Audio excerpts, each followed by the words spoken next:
أعوذ بالله من الشيطان الرجيم بسم الله الرحمن الرحيم لن تنالوا البر حتى تنفقوا مما تحبون وما تنفقوا من شيء فإن الله به عليم كل الطعام كان حلا لبني إسرائيل إلا ما حرم إسرائيل على نفسه من قبل أن تنزل التوراة قل فأتوا بالتوراة فاتلوها إن كنتم صادقين فمن افترى على الله الكذب من بعد ذلك فأولئك هم الظالمون قل صدق الله فاتبعوا ملة إبراهيم حنيفا وما كان من المشركين إن أول بيت وضع للناس للذي ببكة مباركا وهدى للعالمين فيه آيات بينات مقام إبراهيم ومن دخله كان آمنا ولله على الناس حج البيت من استطاع إليه سبيلا ومن كفر فإن الله غني عن العالمين صدق الله العلي العظيم وصدق رسوله النبي الكريم. حالات کی وجہ سے ہمارے سبق کا تسلسل باقی نہیں رہا. اب تقریباً 2 مہینے ہونے لگے ہیں.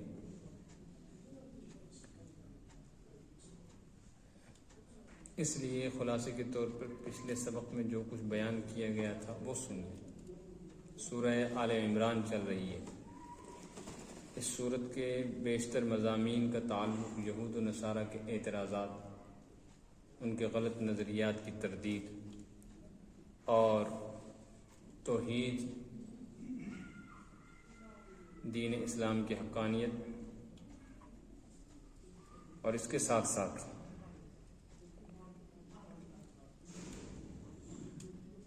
ایک اہم ترین واقعہ اللہ تعالیٰ کی مدد کا ایمان والوں کے لیے، جہاد کے تعلق سے شہیدوں کے درجات، اور پھر ابو الانبیاء سیدنا حضرت ابراہیم علیہ السلام کے تعلق سے یہودیوں کا اور عیسائیوں کا اپنا جو نظریہ اور خیال تھا، اس کی وضاحت کہ جو وہ سمجھ رہے ہیں وہ غلط ہے. یہ مضامین چل رہے تھے.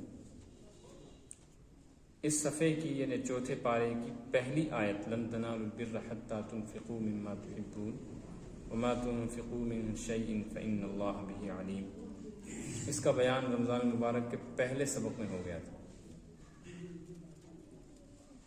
آج ہمارا سبق اصل میں کل الطعام کان حلا سے. اس آیت کو سمجھنے سے پہلے اس کا پس منظر سمجھنا چاہیے. یہودیوں کے ہاں مدینہ منورہ میں اونٹ کا گوشت نہیں کھایا جاتا تھا، اور وہ اونٹ کے گوشت کو حرام سمجھتے تھے.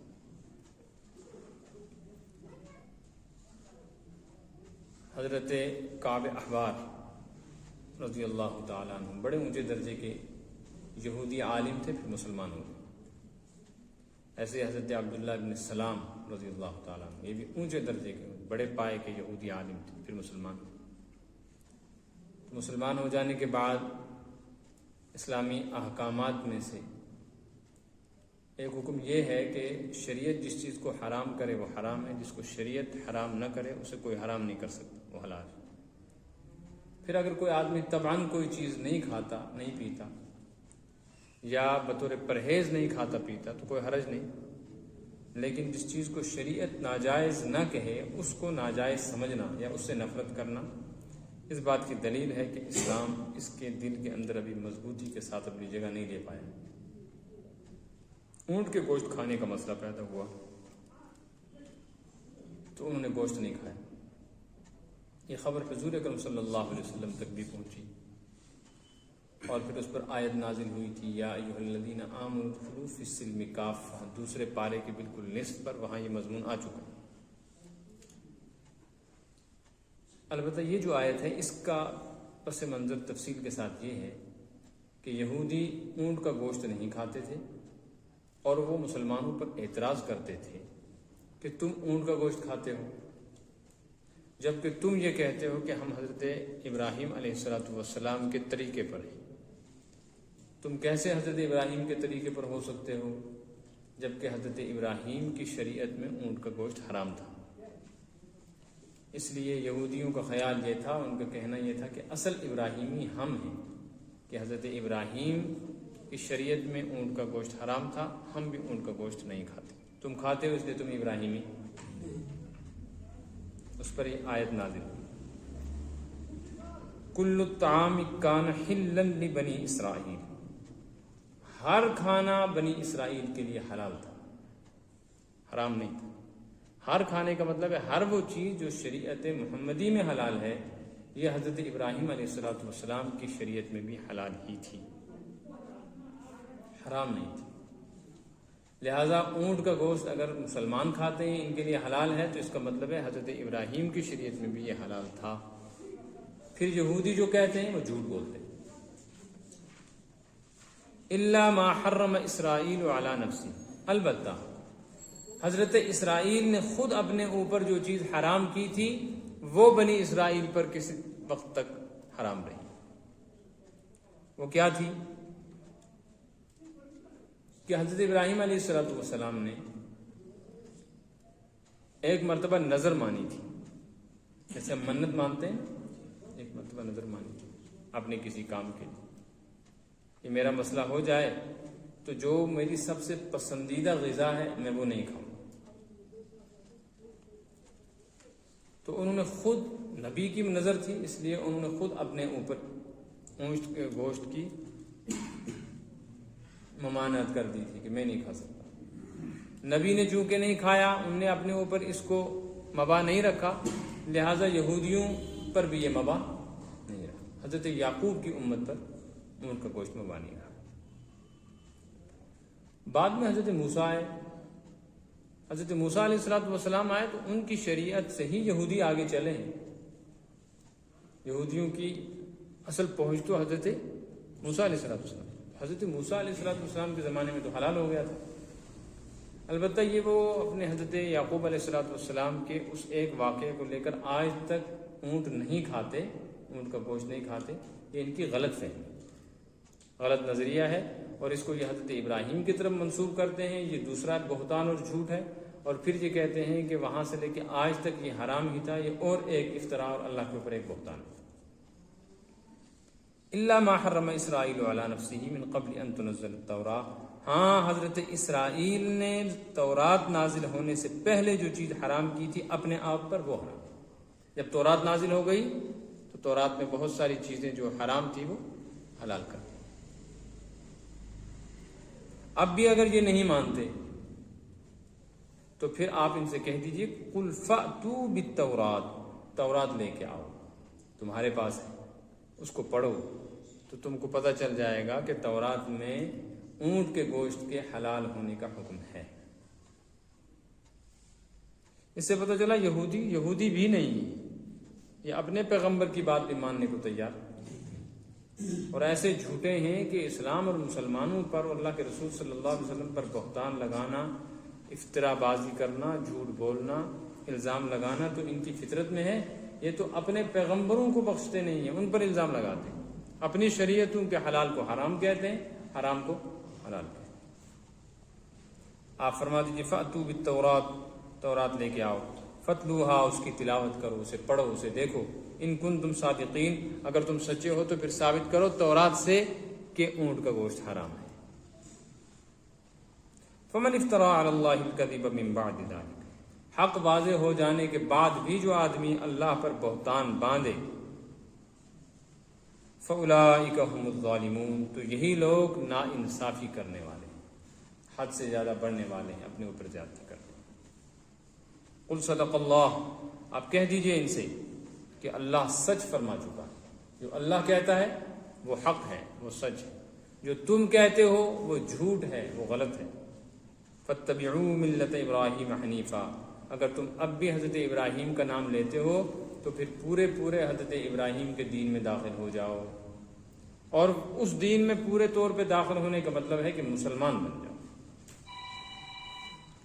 اس لیے کہ اس دین کے اصول اور فروع تقریباً اس دین کے جیسے ہیں، چند مسائل میں ہو سکتا ہے کچھ فرق ہو، جیسے نماز کا طریقہ یا نماز کے تعداد و رکعات وغیرہ، باقی حلال و حرام ہونے میں اس امت پہ شریعت نے جن چیزوں کو حلال کیا ہے، جن کو حرام کیا ہے، حضرت ابراہیم کے دین اور ان کی شریعت میں بھی وہ چیزیں اسی طرح حلال حرام اسی تفصیل ترتیب کے ساتھ۔ وما کان من المشرکین، اور دوسری بڑی بات یہ ہے کہ حضرت ابراہیم مشرک نہیں تھے، اور تم یہودی سارے کے سارے مشرک ہو گئے ہو۔ عیسائی تو مشرک تھے ہی، وہ تو حضرت عیسیٰ کو اللہ کا بیٹا مانتے تھے، اور خود اپنے آپ کو کہتے تھے نحن ابناء اللہ واحباؤ، یہودی کہتے تھے ہم تو اللہ کے بیٹے ہیں۔ عیسائی تو صرف حضرت عیسیٰ کو اللہ کا بیٹا مانتے تھے، یہودی اپنے آپ کو کہتے تھے کہ ہم سارے کے سارے اللہ ہی کی اولاد ہیں۔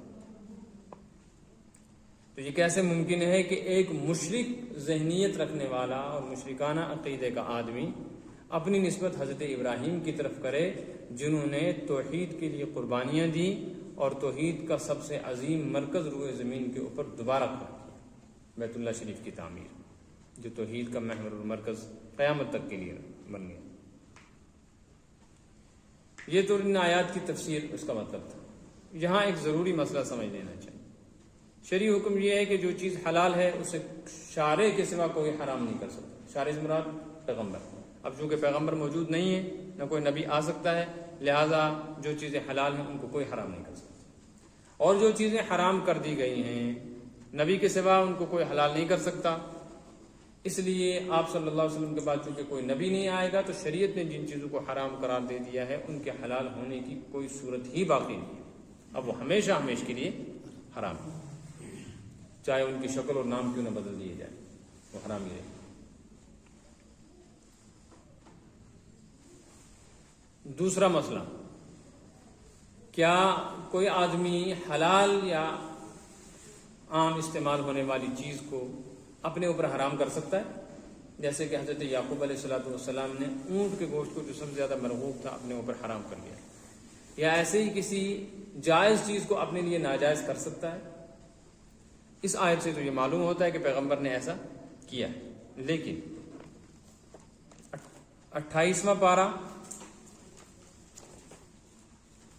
سورۃ التحریم صفحہ نمبر 561 561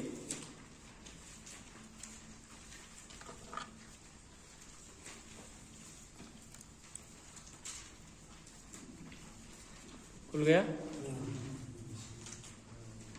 یہ سورۃ التحریم ہے، پارہ ہے قد سمع اللہ، 28واں صفحہ ہے 561، اس کی پہلی آیت ہے یا ایھا النبی لم تحرم ما احل اللہ لک۔ یہ خطاب حضرت نبی پاک صلی اللہ علیہ وسلم۔ اس سے پہلے واقعہ سن لیں، واقعہ تفصیل سے نہیں، اشارتاً۔ بعضی مصلحت اور بعضی حکمتوں کی وجہ سے آپ صلی اللہ علیہ وسلم نے قسم کھا لی تھی کہ میں شہد استعمال نہیں کروں،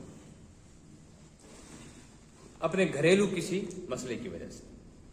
اس پر یہ آیت نازل ہوئی یا ایھا النبی، اے نبی پاک صلی اللہ علیہ وسلم، لم تحرم ما احل اللہ لک، جو اللہ نے آپ کے لیے حلال کر رکھی ہے وہ چیز آپ اپنے اوپر حرام کیسے کرتے ہیں؟ لہٰذا آپ اس کو حرام۔ آگے دیکھیں اسی میں ایک لائن چھوڑ کے، قد فرض اللہ لکم تحلۃ ایمانکم، اللہ نے آپ پر یہ لازم کر دیا ہے کہ اپنی قسم کو حلال کریں، یعنی اپنی قسم توڑ دیں، اور قسم توڑ کے کفارہ دے۔ اب حکم شرع یہ ہے کہ کوئی آدمی حلال اور جائز چیز کو اگر قسم کھا کے اپنے اوپر ناجائز اور حرام کرتا ہے تو پھر اس کے لیے ضروری ہے کہ وہ قسم اپنی توڑ دے اور کفارہ دے۔ کفارے کا 7ویں پارے میں بیان آ رہا ہے۔ البتہ اگر کوئی آدمی کسی عذر کی وجہ سے کوئی چیز استعمال نہیں کرتا تو اس کی گنجائش ہے۔ مثلا کوئی آدمی ایسا ہے جسے دودھ سے تکلیف ہوتی ہے، یا شوگر کے مریض کے لیے، ویسے تو کہتے ہیں شہد سے شوگر بڑھتا نہیں ہے، لیکن اگر کوئی مصلحتاً یہ طے کر لے کہ میں نہیں کھاؤں گا، یا کوئی حلال جانور ایسا ہے جس کا گوشت مضر ہے، یا کوئی حلال اور پاک صاف چیز ایسی ہے جس سے کوئی طبی نقصان ہوتا ہے، اس کے بارے میں یہ طے کر لے کہ میں یہ چیز نہیں کھاؤں گا تو گناہ گار نہیں ہوگا۔ اور اگر قسم کھا لے تو اس میں ایک صورت قسم کی بھی جائز ہے، وہ یہ ہے کہ حرام نہ سمجھ کے کرے، بلکہ ایک آدمی ہے اسے انڈا بہت مرغوب ہے، جب انڈا سامنے آتا ہے تو یہ رک نہیں پاتا اور انڈا کھا لیتا ہے۔ اب ڈاکٹر نے اسے کہا ہے کہ تم یہ کھاؤ گے تو تمہاری فلاں بیماری بڑھ جائے گی، خطرہ ہے، تو یہ سوچتا ہے ایسے تو میں بچ نہیں سکتا، میں قسم کھا لیتا ہوں کہ میں اللہ کی قسم انڈا نہیں کھاؤں گا، اس قسم کی وجہ سے پرہیز آسان ہو جائے گی، اس کی گنجائش ہے، لیکن اس کو حلال سمجھے، حرام نہ سمجھے۔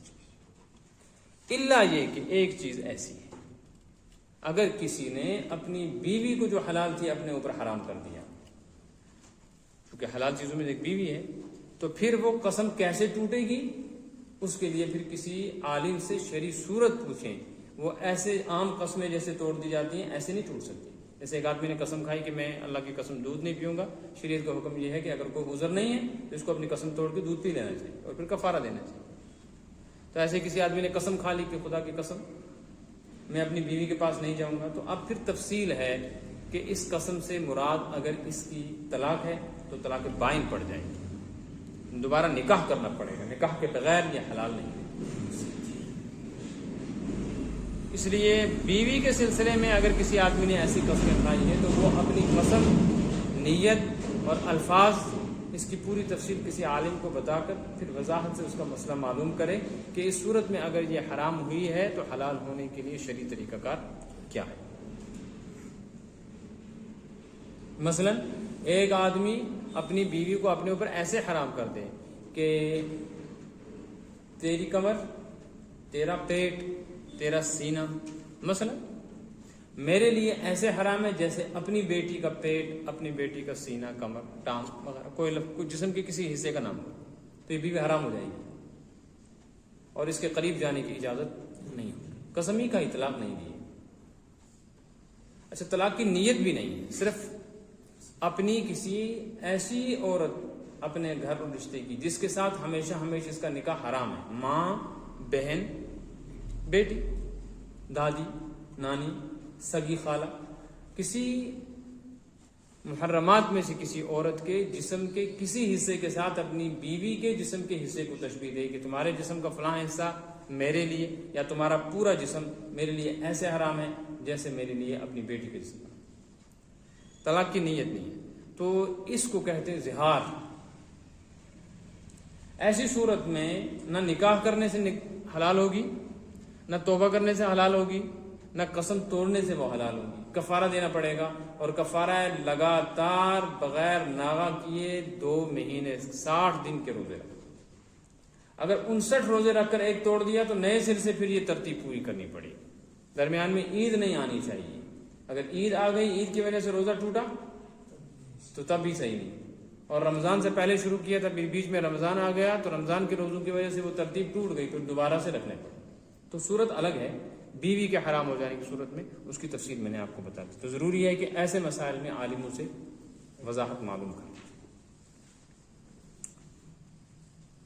ان اول بیت وضع للناس للذی ببکۃ مبارکا وہدی للعالمین، یہاں سے اللہ پاک نے بیت اللہ شریف کی عظمت کا بیان شروع کیا ہے۔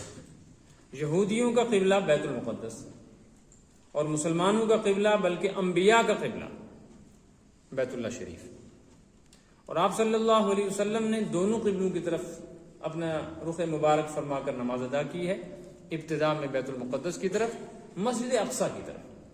اصل تو مسجد ہاں، یہ بھی ایک بات ذہن میں رکھنی چاہیے کہ بیت المقدس اور مسجد اقصیٰ 2 چیزیں ہیں، جیسے مسجد حرام اور خانہ کعبہ 2 چیزیں، ایک ہی احاطے میں ایک ہی جگہ پر 2 الگ الگ عمارتیں ہیں، ایک ہے مسجد حرام اور ایک ہے خانہ کعبہ۔ سب سمجھتے ہیں خانہ کعبہ، وہ کالے غلاف والا کعبہ۔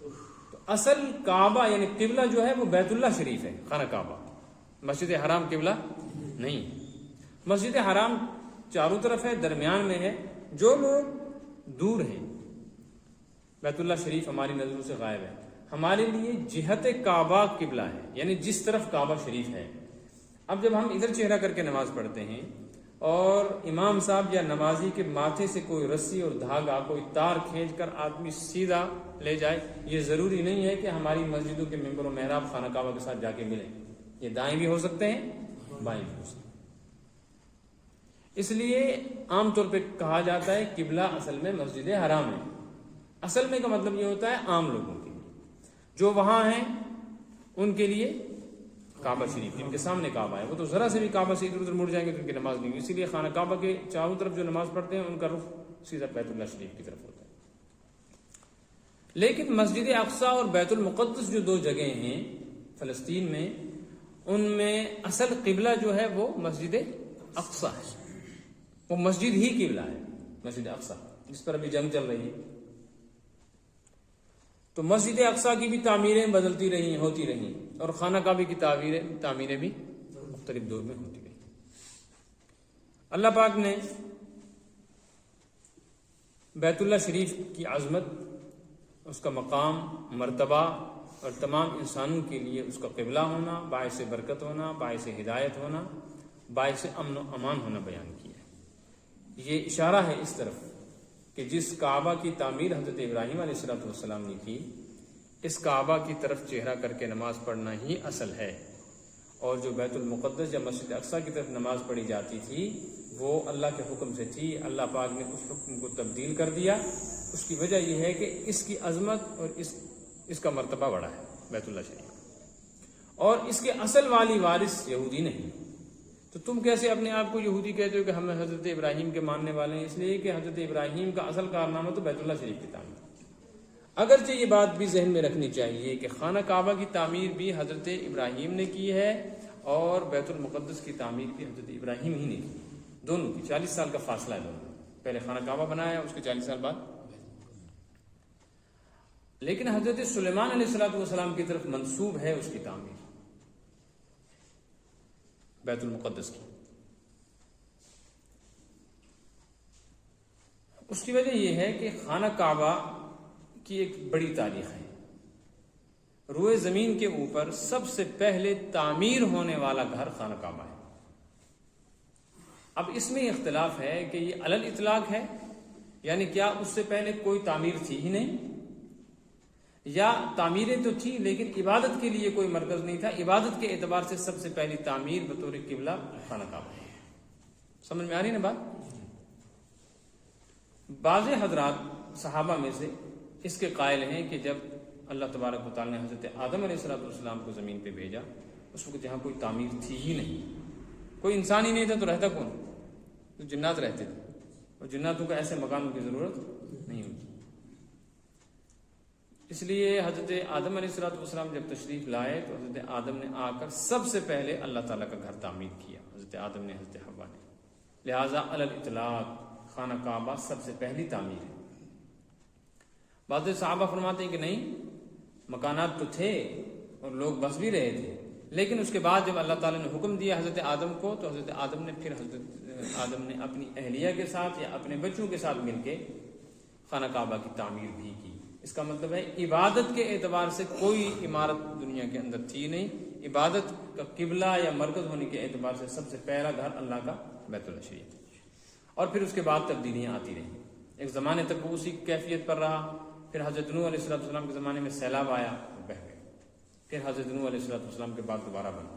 حضرت ابراہیم علیہ السلام کے زمانے تک آ کر پھر خانہ کعبہ کی عمارت ختم ہو گئی تھی، آبادی نہیں تھی، کسی کا آنا جانا نہیں تھا، اس کے نشانات بھی ختم ہو گئے تھے، اور اس کی جو بنیادیں جس کو ہم بیڈ کہتے ہیں وہ بھی اب چاروں طرف سے ریت مٹی اڑ کے آتی تھی، تو وہاں تودے بن گئے تھے، وہ سب دب گیا تھا۔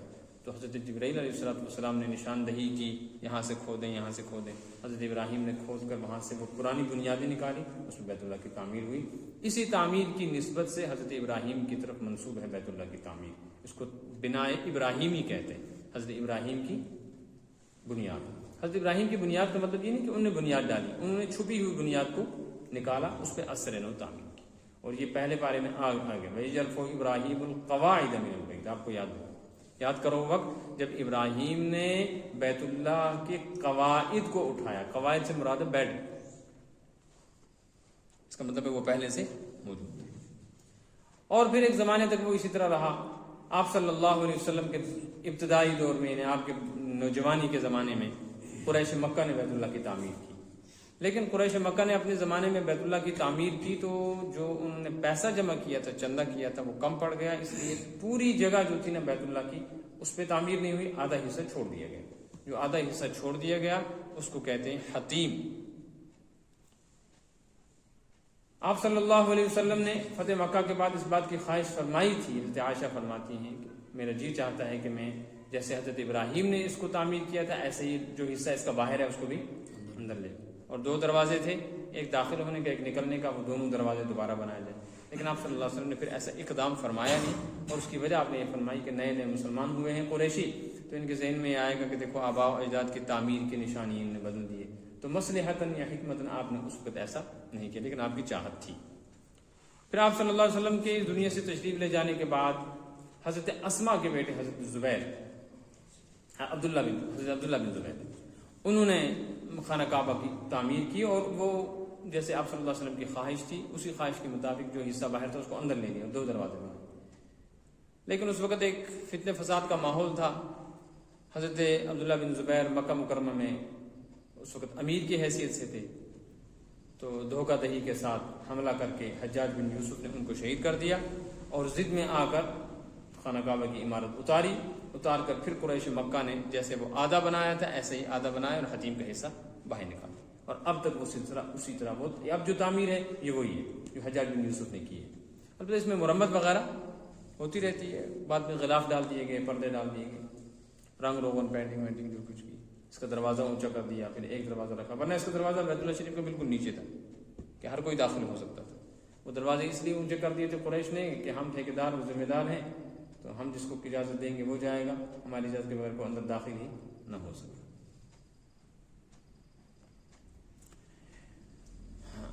تو اس لیے ذمہ دار لوگوں کو دیندار ہونا چاہیے، دینی کام کرنے والے جو لوگ ہوتے ہیں ذمہ دار، ان کو دیندار ہونا چاہیے تاکہ دینی مسائل اور شرعی احکام کو پتہ ہو۔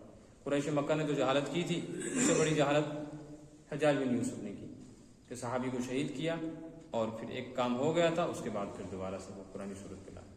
بعد میں جب اسلامی حکومتیں آئیں تو بادشاہوں نے اس بات کی کوشش کی کہ ہم کسی نہ کسی طریقے سے بیت اللہ شریف کی وہی تعمیر کریں جو حضرت ابراہیم نے کی تھی۔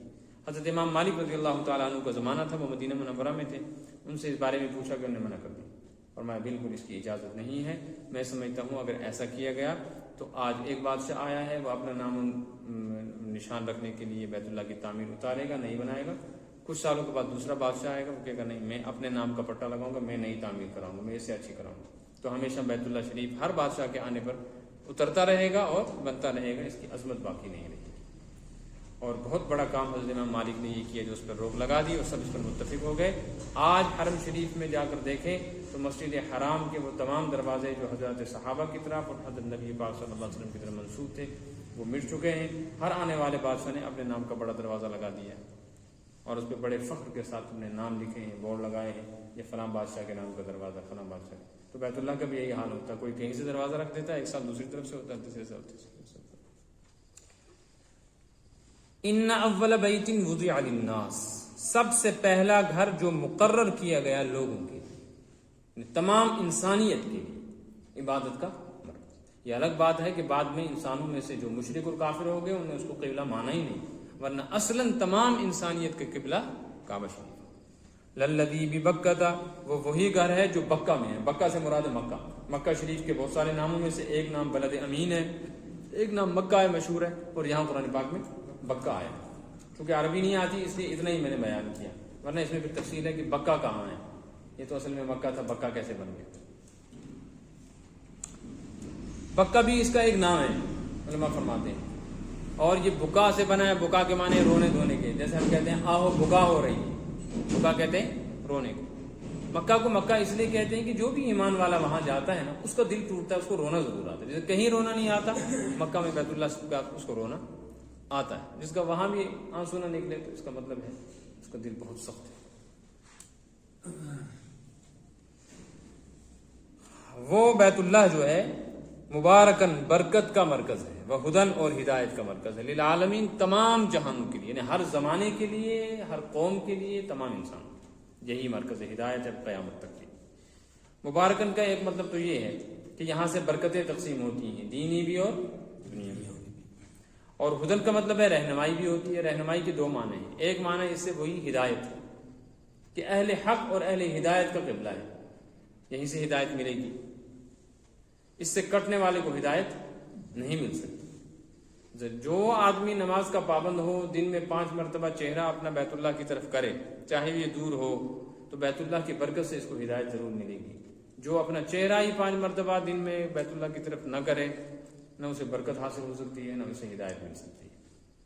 اور ہدن کا ایک مطلب رہنمائی کے بھی ہے کہ یہی وہ بیت اللہ ہے جس کی طرف چہرہ کرتے ہیں ہم، ہماری رہنمائی اسی بیت اللہ کے ذریعے سے ہوتی ہے کہ ہم کس طرف منہ کر کے اللہ کے سامنے سجدہ کریں۔ اگر یہ مرکز ہدایت نہ ہوتا تو پھر ہمیں کیا پتہ چلتا کہ ہم کدھر چہرہ کریں؟ اللہ تعالیٰ نے اس کو مقرر کیا ہے۔ فیہ آیات بینات، اس میں اللہ کی قدرت کی اور دین اسلام کی حقانیت کی کھلی ہوئی نشانی ہے، اور ان نشانیوں میں سے ایک بڑی نشانی ہے مقام ابراہیم۔ اس کی بڑی تفسیر ہے۔ مقام ابراہیم اصل میں ایک پتھر کا نام ہے جس پر حضرت ابراہیم علیہ السلام چڑھے تھے، اور اس پر چڑھ کر حضرت ابراہیم نے خانہ کعبہ کی تعمیر کی تھی۔ جب اوپر ہوتا تھا پتھر خود بخود اوپر ہو جاتا تھا، جیسے لفٹ چڑھتی ہے، جب نیچے اترنا ہوتا تو پتھر نیچے آ جاتا۔ اللہ نے اس پتھر کے اندر ایسا اثر رکھا تھا، یہ حضرت ابراہیم علیہ السلام کے پائے مبارک کی ایسی برکت تھی کہ بے جان اور بے حس پتھر بھی حرکت میں آتا تھا، پیغمبر کا یہ اثر۔ دوسری بات یہ ہے کہ اللہ نے اس پتھر کو ایسا موم بنا دیا تھا کہ حضرت ابراہیم اس پر چڑھے تو حضرت ابراہیم کے پائے اقدس کا نشان اس پہ پڑ گیا، اور آج تک وہ اسی طرح بالکل صاف موجود ہے۔ پہلے یہ بیت اللہ شریف کے اندر رکھا ہوا تھا، بعد میں اس کو خانہ کعبہ کے اندر سے نکال دیا گیا۔ اس کی وجہ یہ ہے کہ قرآن پاک میں آ گیا ہے پہلے پارے میں وَاتَّخِذُوا مِن مَقَامِ إِبْرَاهِيمَ مُصَلًّى، یہ آپ پیچھے پڑھ کے آئے ہیں۔ حکم اس میں یہ تھا کہ مقام ابراہیم پر نماز پڑھے۔ اس کو باہر نکال دیا گیا کہ طواف کرنے کے بعد لوگ اس کے پاس کیا پڑھیں، اصل تو اس کے اوپر پڑھنا تھا، لیکن احترام اس کے اوپر نہیں چڑھا جاتا، اب اس کے پاس کھڑے ہو کر۔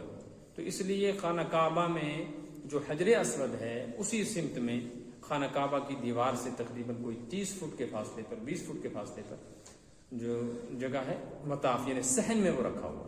پہلے اس کو ایک ڈبے میں بند کیا گیا تھا، اب کرتے کرتے آج کل کے دور میں اس کو شیشے کے اندر سنہری جالیوں میں بند کر دیا گیا، اور آرام سے وہاں آدمی اس کو دیکھ سکتا ہے، اس کی زیارت کر سکتا ہے۔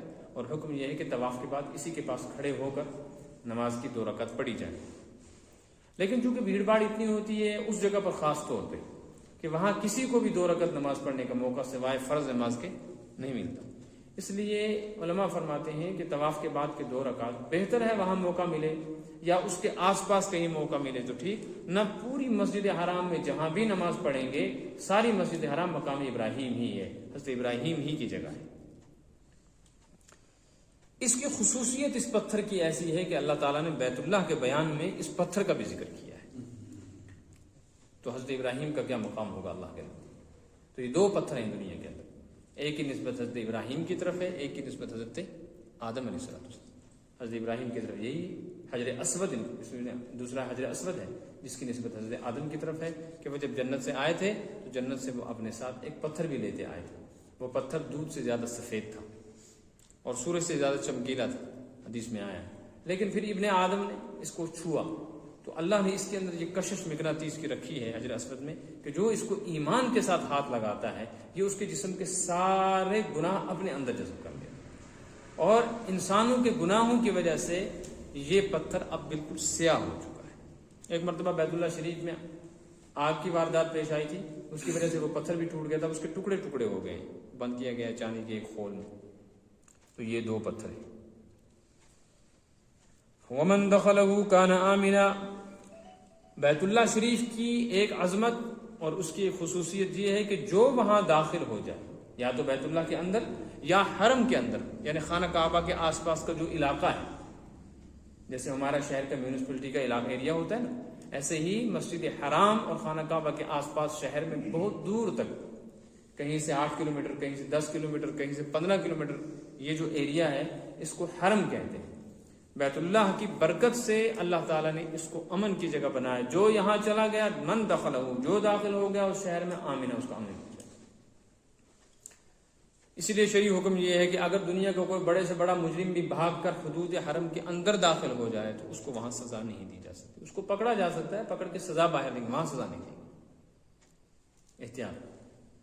اچھا، یہ صرف مسلمانوں کے ہاں نہیں ہے بلکہ مشرکین مکہ جو تھے نا، وہ بھی بیت اللہ کی عظمت کی وجہ سے بڑے سے بڑے مجرم کو خانہ کعبہ کے آس پاس کچھ نہیں کہتے. کتابوں میں لکھا ہے کہ اگر کوئی آدمی اپنے باپ کے قاتل کو دیکھتا تھا نا حرم میں، تو اس کو دیکھ کر نظر ہٹا لیتا تھا کہ یہاں حرم ہے، میں اس پہ کچھ نہیں کر سکتا، کسی طرح یہ باہر نکلے تو بدلہ لوں. آج بھی وہاں کی صورتحال یہی ہے کہ جرائم کرنے پر جو لوگ اندر گھس جاتے ہیں ان کو حکومت پکڑتی ہے، پکڑ کے کچھ نہیں کہتی، پکڑ کے حدود حرم سے باہر لے جاتے ہیں، وہاں جا کر تفتیش ہوتی ہے، جرم ثابت ہو تو پھر سزا دیتے ہیں، اندر نہیں. وَلِلَّهِ عَلَى النَّاسِ حِجُّ الْبَيْتِ مَنِ اسْتَطَاعَ إِلَيْهِ سَبِيلًا. اور بیت اللہ شریف کا حج لوگوں کے اوپر اللہ کا ایک حق ہے. اللہ کے حقوق میں سے ایک حق یہ ہے کہ اللہ کے اس گھر میں آ کر کیا کریں؟ حج. کون کرے گا حج؟ من استطاع الیہ سبیلا، جس کو استطاعت ہو اتنا سفر کرنے کی. استطاعت کے بہت سارے معنی ہیں. نمبر 1، اس آدمی کو کوئی ایسا عذر نہ ہو جس عذر کی وجہ سے اس کے لیے جانا ممکن نہ ہو. مثلا معذور ہے، ہاتھ پیر ہی نہیں ہے، یا نابینا ہے، یا اسی طرح عورت ہے اس پر حج فرض ہے لیکن وہ محرم کے بغیر نہیں جا سکتی، محرم ہے نہیں ہے، تو ادائیگی اس پر فرض، حج فرض ہو جائے گا. الفور ادائیگی فرض نہیں ہوگی جب تک عذر ہے. اسی طریقے سے اگر کسی آدمی کے پاس یہ جسمانی عذر نہیں ہے لیکن وہاں آنے جانے کا خرچہ نہیں ہے اس کے پاس، تو اس کے اوپر بھی حج فرض نہیں. اگر اس کو فرض کر دیا جاتا تو پوری امت پریشانی میں مبتلا ہو جاتی.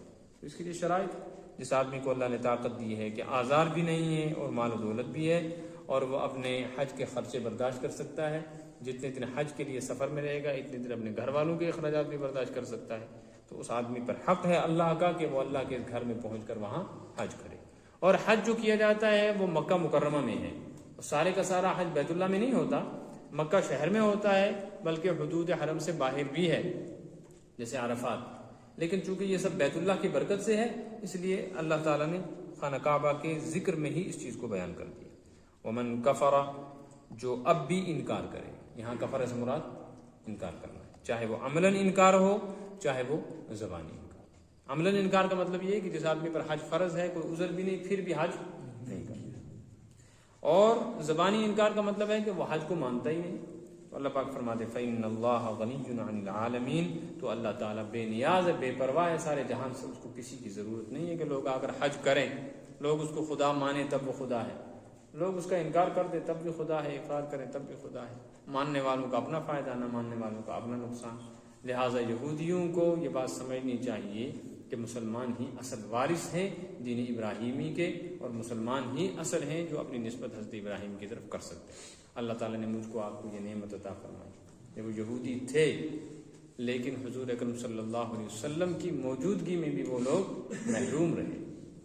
اور ہم صدیوں بعد نہ کوئی رشتہ، نہ کوئی تعلق، نہ کوئی زبان، نہ کوئی علاقہ، کچھ بھی پتہ نہیں، اللہ تعالیٰ نے ہم نالائقوں، ناقابلوں کو، نااہلوں کو محض اپنے فضل و کرم سے ایمان کی نعمت بخشی، حضور پر نور صلی اللہ علیہ وسلم کی بابرکت امت میں پیدا فرمایا، ہماری نسبت حضرت ابراہیم علیہ السلام کی طرف قائم کر دی، ہمیں حنیف کہا گیا. حنیف ایک خدا کے ماننے والے. لہذا اس چیز کا خیال رکھنا چاہیے. حضرت ابراہیم کی سب سے بڑی خصوصیت یہ ہے کہ وہ توحید کے سب سے بڑے علم بردار تھے اور انہوں نے توحید کے لیے مرکز قائم کیا. حضرت ابراہیم نے بیت اللہ شریف، لہذا ہر ایمان والے کے دل میں اس کی محبت بھی ہے، عظمت بھی ہے. جن کو اللہ نے گنجائش دی ہے ان کو کوشش کرنی چاہیے کہ وہ حج کریں، عمرے کریں. جو آدمی سچے دل سے حج کرے، اللہ کو راضی کرنے کے لیے کرے، دکھاوا مقصود نہ ہو، تو اللہ تبارک و تعالیٰ اس کو دو نعمتیں عطا فرمائے. ایک یہ ہے کہ وہ گناہوں سے ایسا پاک صاف ہو جائے گا کہ یوم ولدت امہ، جیسے آج ہی ماں نے اس کو جنم دی. اور دوسرا یہ ہے کہ یہ کبھی غریب نہیں ہوگا، کبھی مقروض نہیں ہوگا، مالی تنگی کبھی اس کو نہیں آئی. اللہ مجھ کو بھی توفیق عطا فرمائے. اللہم انی عبدک وابن عبدک وابن أمتك ناصيتي بيدك ماض في حكمك عدل في قضاءك. اللهم إني أسألك باسمك الأعظم العظيم وأسألك باسمك الأكبر الكبير أن تصلي وتسلم على حبيبك سيدنا ومولانا محمد النبي الرحمة الرسول الأمين وعلى خليلك سيدنا إبراهيم وعلى آله الطيبين الطاهرين برحمتك يا أرحم الراحمين.